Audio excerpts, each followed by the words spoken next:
Hello दोस्तों, आज हम देखने वाले हैं यूपी बोर्ड स्पेशल में कुछ खास। तो आज का खास क्या है? आज है हिंदी। आज हम हिंदी देखने वाले हैं। हिंदी देखने वाले हैं। तो देखते हैं हिंदी में आज क्या है। तो हिंदी व्याकरण से काव्यगत तो सौंदर्य से आज हम देखने वाले हैं। तो काव्यगत सौंदर्य से हमारा है रस। आज का टॉपिक है रस।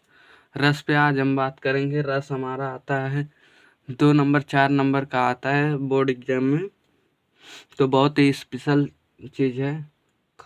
तो आज हम देखते हैं रस। रस होता क्या है? रस का मतलब होता है कि मतलब आनंद। ठीक, आनंद, जो मन में एकाएक आनंद उठता है उसे रस कहते हैं। ठीक, आगे देखते हैं। तो हमारा आगे है रस का अर्थ। रस होता क्या है? तो किसी काव्य को पढ़कर सुनकर जिस आनंद की अनुभूति होती है वही रस कहलाती है। ठीक, रस इसी को कहते हैं। और आचार्यों ने रस को काव्य का आत्मा का आचार्यों ने रस का काव्य का आत्मा कहा। जो आचार्य लोग मतलब शिक्षक होते हैं वो लोग रस को काव्य का आत्मा कहें। जो कविताएं लिखते हैं उनकी आत्मा है रस। रस होता क्या है? देख लेते हैं रस क्या होता है। रस को सुनकर या पढ़कर जिस आनंद आनंद मतलब अगर जैसे कोई रस या मतलब कोई कविता पढ़ रहे हैं, उसके बाद पढ़ने के बाद जो मन में आता है कि मतलब ये कविता कैसी हो, हंसी आती है। तो कोई कोई कविताएं इतना मतलब दुखपूरी होती है। तो ऐसे कविताओं को जब पढ़ते हैं और उसके बाद जो आनंद आता है उसी की अनुभूति होती है वही हमारा रस कहलाता है। ठीक, ये हो गया रस का अर्थ। अब देखते हैं रस कितने प्रकार के होते हैं और इनका अस्थाई भाव। तो देखते हैं रसों की संख्या मुख्यतः 9 मानी जाती है। रस कितने होते हैं? मुख्यतः 9 होते हैं, लेकिन बाद में कुछ साहित्यकार वात्सल्य रस और भक्ति रस को भी मान लेते हैं। ठीक, अब रसों की कुल संख्या हो जाती है 11। पहले तो मतलब रसों की संख्या 9 थी, फिर लेकिन कुछ साहित्यकार वात्सल रस भक्ति रस को मानते हैं। इसके बाद हो जाता है हमारा रस की संख्या 11। ठीक, अब देखते हैं रस और अस्थाई भाव उनका। तो देखते हैं रस और उनका अस्थाई भाव। तो हमारा रस हो गया, इधर अस्थाई भाव। तो हमारा पहला है श्रृंगार रस, हास्य रस, करुण रस, रौद्र रस, वीर रस, भयानक रस, विभत्स रस, अद्भुत रस, शांत रस। ठीक, हमारे 9 रस होते हैं। श्रृंगार रस, हास रस, करुण रस, रौद्र रस, विष रस, भयानक, वात्सल्य रस, अद्भुत और शांत। हमारे सब 9 रस हो गए। लेकिन बाद में 2 रस और जुड़े, वात्सल्य रस और भक्ति। अब रस जानने से ही काम नहीं है, इसका अस्थाई भाव मतलब किस भाव से ये निकल रहा है उसको भी जानना पड़ता है। तो श्रृंगार रस रति से निकलता है। हास्य रस हास्य मतलब हंसने से जो निकलता है उसे हम हास्य रस कहते हैं। करुण रस शोक, जब मतलब मन में दुखी शोक उत्पन्न होता है, मतलब रोना आता है, उसको हम करुण रस कहते हैं। रौद्र रस में क्रोध आता है, मतलब अगर क्रोधित हो जाए एकाएक तो मतलब रौद्र रस आता है, किसी पे चिल्लाना। और वीर रस उत्साह, जब मन में मतलब कोई चीज जीत जाते हैं तो हमको वीर महसूस होता है अपने आप को कि हम वीर है। तो उत्साह जब भर जाता है मन में तो हम उसको वीर रस कहते हैं। और भयानक रस होता है, तो भयानक रस में भय होता है, मतलब जब हमको डर और लगता है तो भयानक कहते हैं। बहुत डरावनी चीज़ है, बहुत भयानक चीज़ है, तो भय जहाँ जगता है वहाँ भयानक रस होता है। ठीक, विभत्स रस जुगुप्सा से उत्पन्न होता है। अद्भुत रस देखते हैं। अद्भुत रस होता है विस्मय, मतलब एकाएक कोई चीज अचानक में हो जाता है उसे अद्भुत कहते हैं। शांत रस होता है निद्र होता है। शांत रस होता है हमारा निवेद्र। ठीक, और 2 रस बचते हैं। वात्सल्य रस स्नेह, मतलब किसी से स्नेह हो जाता है, मतलब स्नेह का मतलब होता है प्यार। अगर किसी से प्यार हुआ मतलब उससे कुछ हुआ तो वो वात्सल्य रस में आता है। ठीक, और उसके बाद हमारा भक्ति रस। भक्ति रस देव विषयक रति, मतलब वात्सल रस का स्नेह और भक्ति रस में भी स्नेह, मतलब ये स्नेह हो गया किसी के प्रति और यह हो गया भक्ति वाला सिर्फ मतलब देवों के प्रति, जो ईश्वर होते हैं, भगवान होते हैं, उनके प्रति जो मतलब स्नेह जगती हो वही भक्ति रस कहलाती है। इसलिए इसका देव विषयक रति कहते हैं। ठीक, ये हमारे हो गए रस के प्रकार।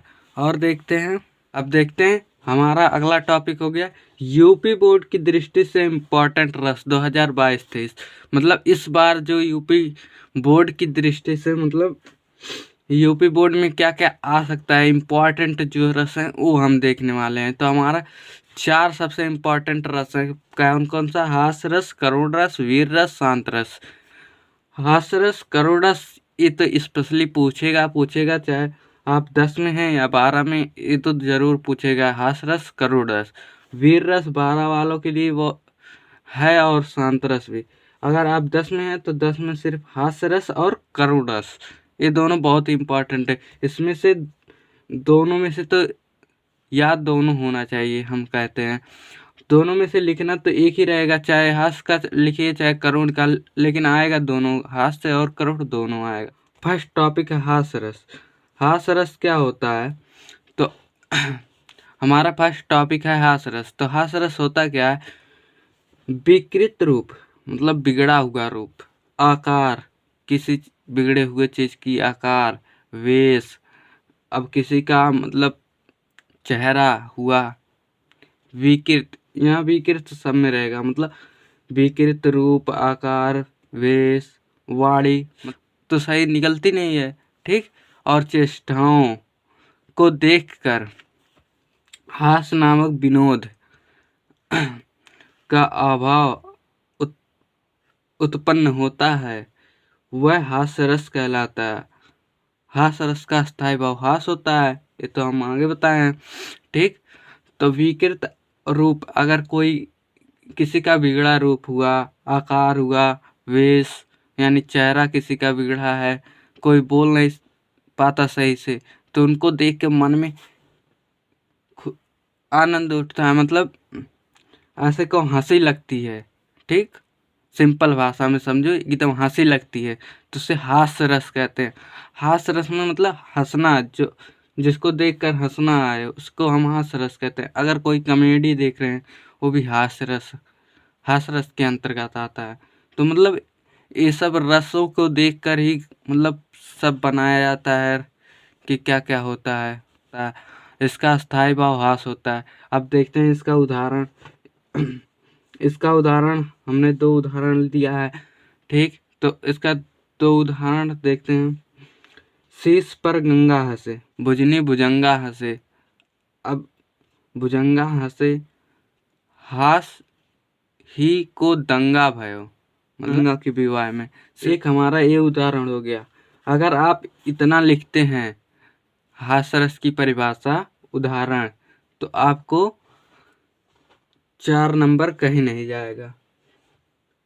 आप देख सकते हैं पिछली कक्षाओं में 4-4 नंबर से पूछा था, और बोर्ड एग्जाम के पेपर में भी आप लोग देख सकते हो कि मतलब ये बोर्ड एग्जाम का पेपर है, इसमें 8वें क्वेश्चन पे लिखा था करुण रस अथवा हास्य रस की परिभाषा सदोदाहरण लिखिए, मतलब उदाहरण सहित लिखिए। ये हमारा 2 नंबर का आया था। मतलब ये तीनों जो क्वेश्चन आए थे, एक काव्यगत सौंदर्य से, उपमा अलंकार, उत्प्रेक्षा अलंकार, आप कहोगे तो अलंकार पे भी वीडियो बना देंगे।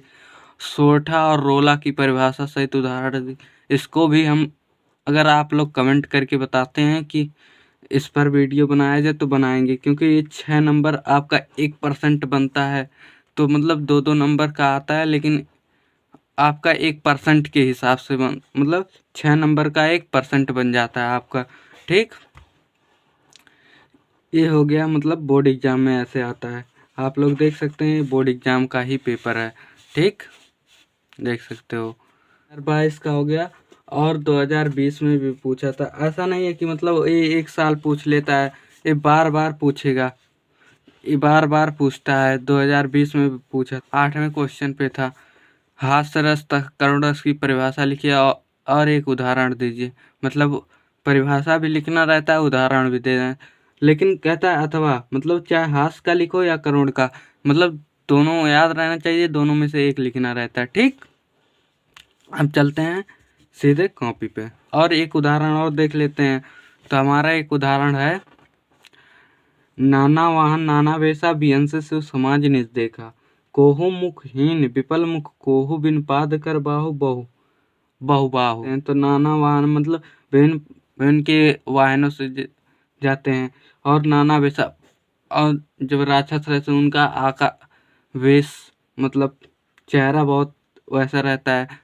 तो वही कहा है, नाना वाहन नाना वेशा बिहंस शिव समाज निज देखा।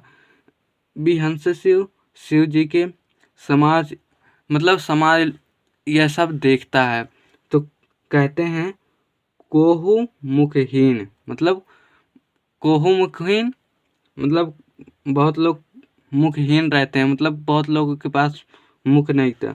विपुल मुख का, किसी के पास बहुत सारे मुंह थे।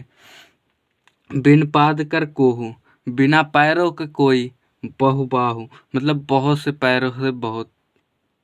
तो ऐसे ही होता है।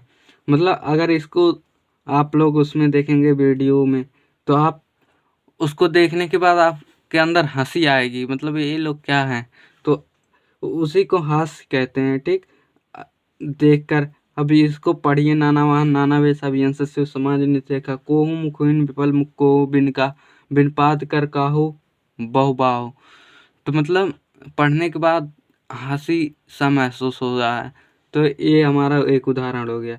अगर आप परिभाषा और एक उदाहरण लिखते हैं तो आपका 2 नंबर तो 10 में कहीं नहीं जाएगा। ठीक, और अलंकार हुआ, छंद हुआ, ये सब भी 2-2 नंबर का पूछता है। तो ये हुआ हमारा रस। रस का वीडियो अगले वीडियो में बना देंगे, अगले वीडियो में बताते हैं। बाकी हास्य रस आप लोग को समझ में आया तो कमेंट करके एक बार ज़रूर बताएंगे। ठीक, थैंक्स।